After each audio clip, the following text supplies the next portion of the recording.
Hi, I'm Walter, and I'm the Dutchman, and welcome back to our podcast, where S stands for self-care, M starts for mindful growth, A starts for adaptive learning, R for rhythmic operations, T for a thriving community, and of course, it's around the performance elements.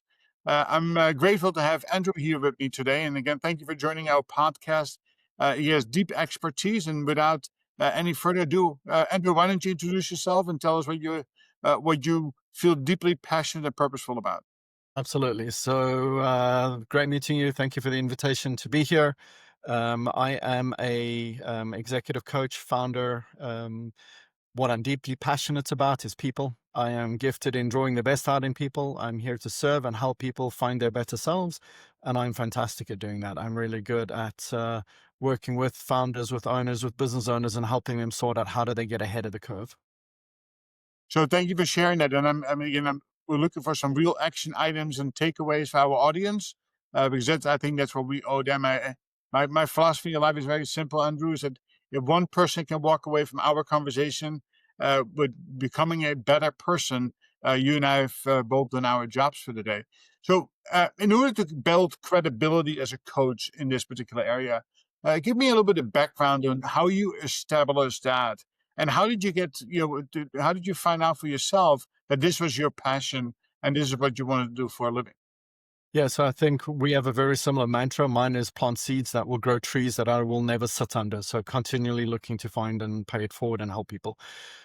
In terms of getting into coaching, the credibility, the trust, one is I have a very broad business background. I'm a multidimensional thinker. I'm a business operator. I understand business, product, sales, investments. Understand I've had the privilege of working in nearly every aspect of a software tech and professional services company. How I got to earn the credibility is show up and be real with people, with authenticity, with care, with grace, with deliberation.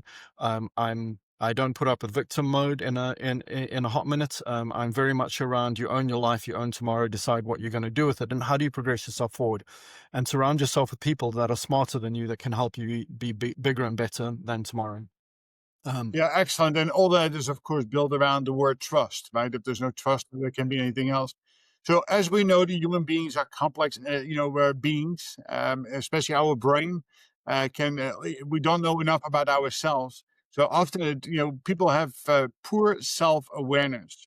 So when a client comes knocking on your door and comes up with this big bright dream, but does not know quite know how to get there, before you put them on a journey of success, I suspect you dive into really getting them to understand themselves, get them out of victim mode into victorious mode. Tell Absolutely. us a little bit about what do people need to do to get that introspect into their own brain and their own habits and behaviors in the current state. So the end outcome that everybody has to get to realize is that it's mindset. You're the only one that wakes up, puts your foot on the floor, and decides what today is going to be like. You allow external factors to influence and drive and energize or remove energy from you. In terms of helping people get there, I show up with vulnerability. Every person that I start a phone call with, the first 5-10 minutes is just the normal Facebook discussion, kind of who are you, what are you about? And very quickly, I drive it down into the reality of life. I'm a human being, you're a human being. You've got challenges, I've got challenges. How do we listen to one another? How do we talk? And you start talking about things, and it doesn't usually take longer than 5-10 minutes before that initial introduction call turns into a 2-hour kind of deep dive on what the person's dealing with. The number one thing I think people need is the ability to talk openly, transparent, especially when you're dealing with executives, founders, CEOs. They need a place that they can talk, that there's no consequence. In today's society, there's so much consequence. There's always consequence for something you say. So we've now got a litany of business owners and CEOs that do not have very many safe places. And I don't use that word lightly. I don't use it as a cliche. They don't have places they can talk about the things that are bugging them, the hurt that they're experiencing, the friends that have been betrayed them.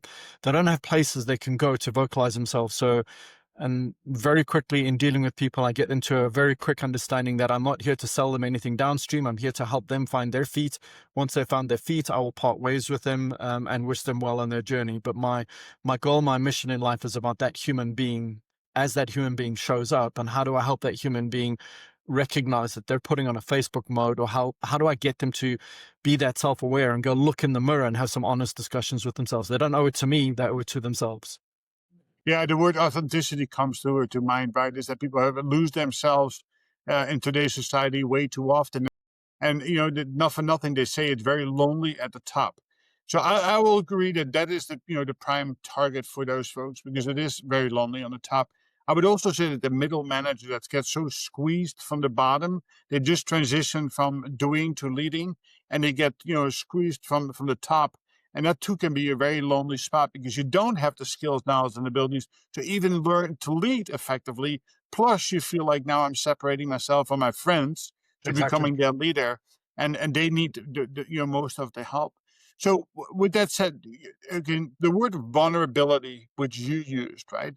So tell us a little bit, what does vulnerability mean? Does it mean I need to I need to cry, or do I need to tell sob stories, or how do people get to the point of vulnerability so they can start rebuilding themselves, as you say, finding that footing?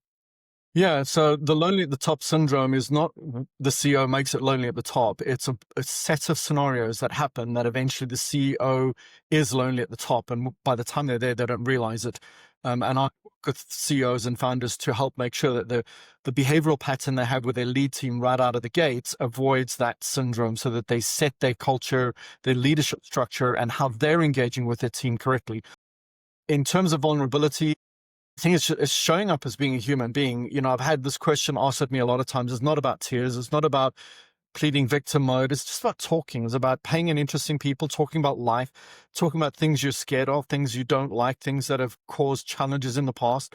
I've had, when I do get into these deep vulnerability discussions, I have the inevitable question to say, well, surely someone's going to take advantage of you. And in my life, there probably has been 6 people who have really taken advantage of my vulnerabilities, in the fears, in the concerns, in the nervousness that I've got in life, and properly hurt me. Um, it would be a travesty if I'm a multiplier. I'm about helping people find their feet and helping them create brilliant people that report to them. It would be a travesty if I limited my life by the 6 people who have taken advantage of my vulnerabilities. So there are idiots who are going to take advantage of you. It just is part of the course. It's about understanding it, dealing with the risk that comes with that, being smart about where you're vulnerable, not being stupid about it, but being human. At the end of the day, we have to fire people, and that hurts. We have to we have to reprimand friends. That hurts. And not passing, it's small things. It's not passing those things around, leaning in, being brave about taking things on, that emulates vulnerability. It's not about victim mode, and definitely not about tears. Excellent. Thank you for that. So what is one action that you would have a person take to start digging a little deeper into that particular area? Why here? Why are you here, really? Why are you doing what you're doing? And I will stop the person when they try and answer me. I'll say, don't answer me, because everything we've just spoken about for the past 30, 60 minutes tells me you haven't figured out why you're doing what you're doing. You need to go have a good discussion with yourself and go figure out why you're doing what you're doing. What is the motivation factor that's driving you? What are you after here? Is it title? Is it legacy? Is it size company? Is it revenue? Is it direct report? Is it product ownership? What are you after here? Be honest with yourself. I don't care if you tell me what it is, but it's clear that what you're saying, you don't yet know why you are where you're at, which is why you're now battling, because you're battling with your own inner demons, that you're trying to sort out problems that you don't quite know how to go about it, because you don't cause and consequence. You just don't know, is the actual consequence worth the step I'm about to take now? So journaling, reflection, priming, visualizing, all these are good techniques to be able to dig a little deeper in a very safe environment. Using a coach or mentor to be able to do this with a sense of a fiduciary relationship between the two of you Yeah. is critically important. So let's flip that now. Let's say you've gone to that first stage, and now we have to start rebuilding people. Tell me a little bit about what that looks like from your perspective to get people to really understand their authentic self, and how they can learn to step out and actually live their authentic self. Yeah. So once you understand why you're doing what you're doing, and everything you just mentioned, the journaling and everything is all relevant, because some people can wake up tomorrow, go look in the mirror, have the discussion, and they're done. They don't need to enter into a 3-week, 6-week self-discovery exercise. And there are other people that cannot do that. They have to go through a 3, 6, 12-week discovery exercise because just because of how their brains work, how they operate, how they've grown up, how they've become what they are.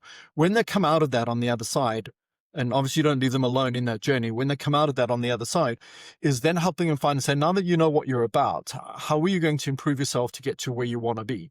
Because now that you know what you're about, are you where you desire to be? Are you in that place? What are you going to do to self-evolve?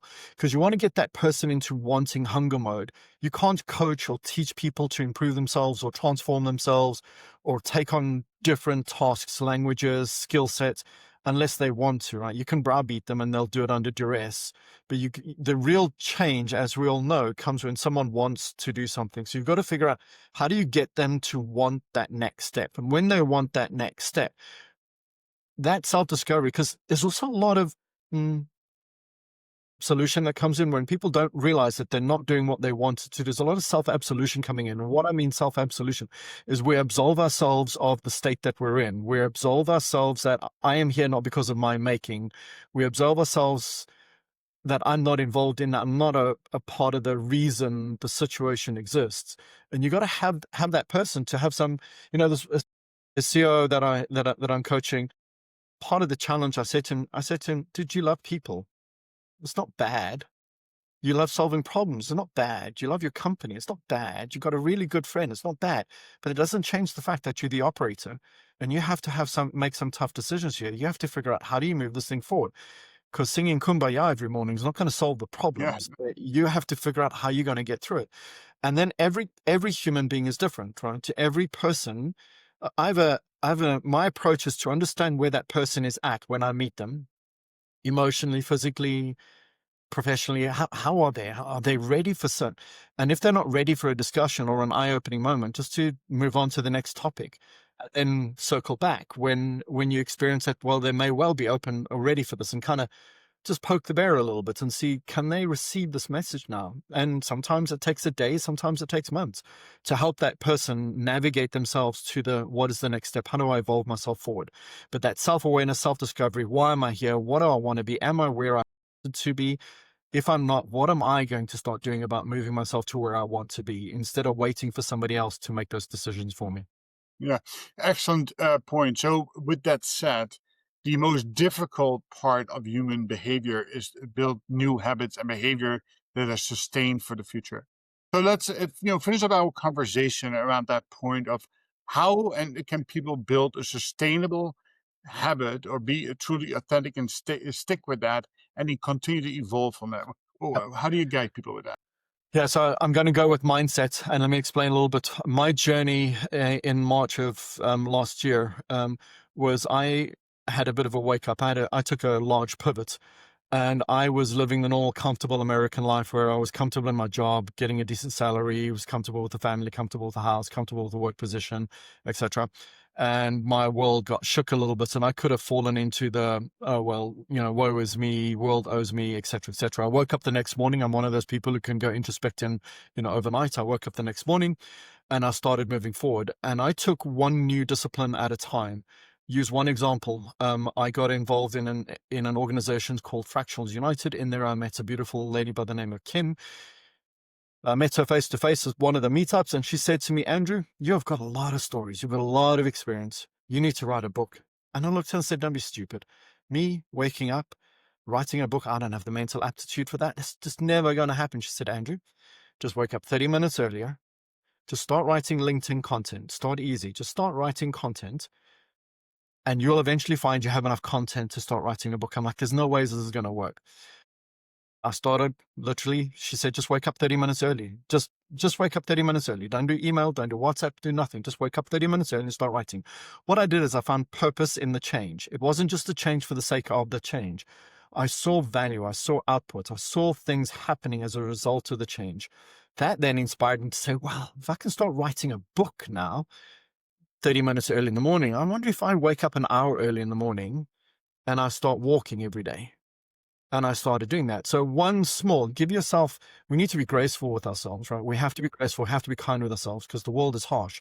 Take one thing and give yourself one goal to stretch that target. And it's all mindset. Get your head in the right game. And I'm not talking about changing your whole life, just one thing, one simple thing, waking up 30 minutes earlier. And I started writing the book, Leading Magnanimously. That then turned into a spiral effect of demonstrating to myself that there are things that I can very quickly embrace. I don't have to change the world for myself overnight. I can start doing these small incremental changes. And what I learned, it's mindset. I learned waking up at 5 in the morning. I'm not a morning person. I don't know who thought it was smart to start working before 9 in the morning. So start waking up at 9 in the morning and forcing myself out of bed. And that became routine. And it's mindset to say, I'm gaining benefit from this. There is value outcome out of it. The key is being graceful and gentle with yourself and teach yourself to start doing those things. You can't do these big gargantuan mindset, lifestyle, routine changes all at the same time. You got to pick something you can win at, do it, win, be proud that you won, and then start moving on to the next thing and don't stop. I mean, the last 20 months have been a fantastic journey of evolution, of mindset change and embracing new norms. Excellent. So I would add one thing to that that would be even more empowering is to measure your own performance while being gracious, right? It is being as soft as possible and as firm as you need to be, but hold yourself accountable, which is another good lesson to learn because, business leaders are not very good at holding themselves or others accountable. But that's another conversation for another day. Andrew, really pertinent information here. I love the conversation. Obviously, you and I are very much alike in our thought process. I love that we have a little different point of view and some different words you bring to that, besides that beautiful English accent. Where can we find you?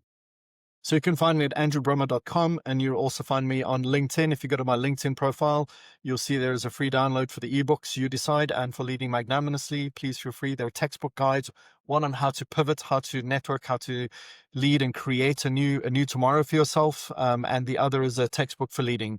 If you want to figure out how to be a fantastic magnanimous leader, it is a textbook for you to figure out, to go through and learn just small habits, small changes every day. As you said a little bit differently, that accountability is make sure that you see value, understand what you're doing. It can't just be for the sake of it. Hold yourself accountable to getting outcomes. Show me your book quick before I call it a day. So the book is Leading Magnanimously, and the other book, I'm busy writing a series for small business founders, startups called You Decide. So those are the two books. I'm busy building a collection to focus at helping young adult entrepreneurs, even some of the older folk, kind of figure out how do they muddle through all of this riffraff, this noise. How do they find a new tomorrow for themselves? So good for you. And the reason why I'm smiling is that I was born and raised in Holland. English is my second language. There's one word that I cannot say, and that's that word magnanimous. For some reason, I really struggle with it, and it is one of those words. We all have a few of those words, but that's it. Andrew, a great pleasure having you on. I wish you much success on your journey of success, and I know that you are brightening the days of the people that you can have conversations with. The key thing that I always say, listen, we have to admit that we cannot do it, nor should we do it alone. Reach out to somebody in your circle, make that investment in yourself if you want to go. And I love the fact that how you talked about, you need to be hungry, because if you're not hungry, it will all be short lived. So with that said, Andrew, thank you very much. Yeah, exactly right. Again, thank you very much for joining me today. It was a great pleasure, and we'll talk soon again. Thank you.